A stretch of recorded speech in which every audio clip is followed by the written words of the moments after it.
John 8, 1-11. Jesus forgives an adulterous woman. Jesus went unto the Mount of Olives, and early in the morning he came again into the temple, and all the people came unto him, and he sat down and taught them.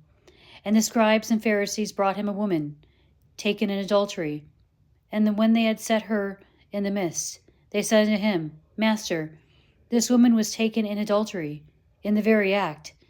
Now Moses in the law commanded us that such should be stoned. But what sayest thou? This they said, tempting him, that they might have to accuse him.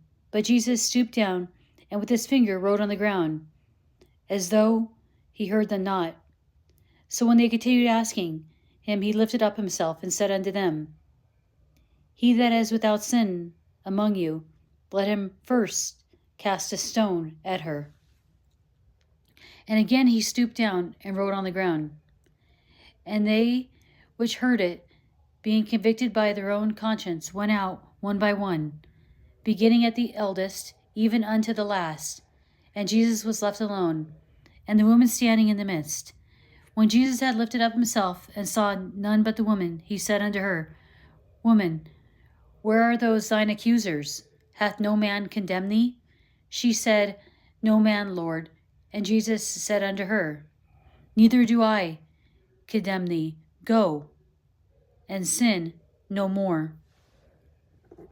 This woman caught in adultery were normally not brought to Jesus.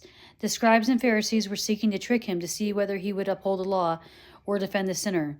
The dilemma was designed either to accuse him of breaking Jewish law, which called for execution, or Roman law, which forbid execution without Roman approval. Moses commanded. They quoted the Old Testament accurately, if not completely. The eldest left first, readily admitting they were sinners.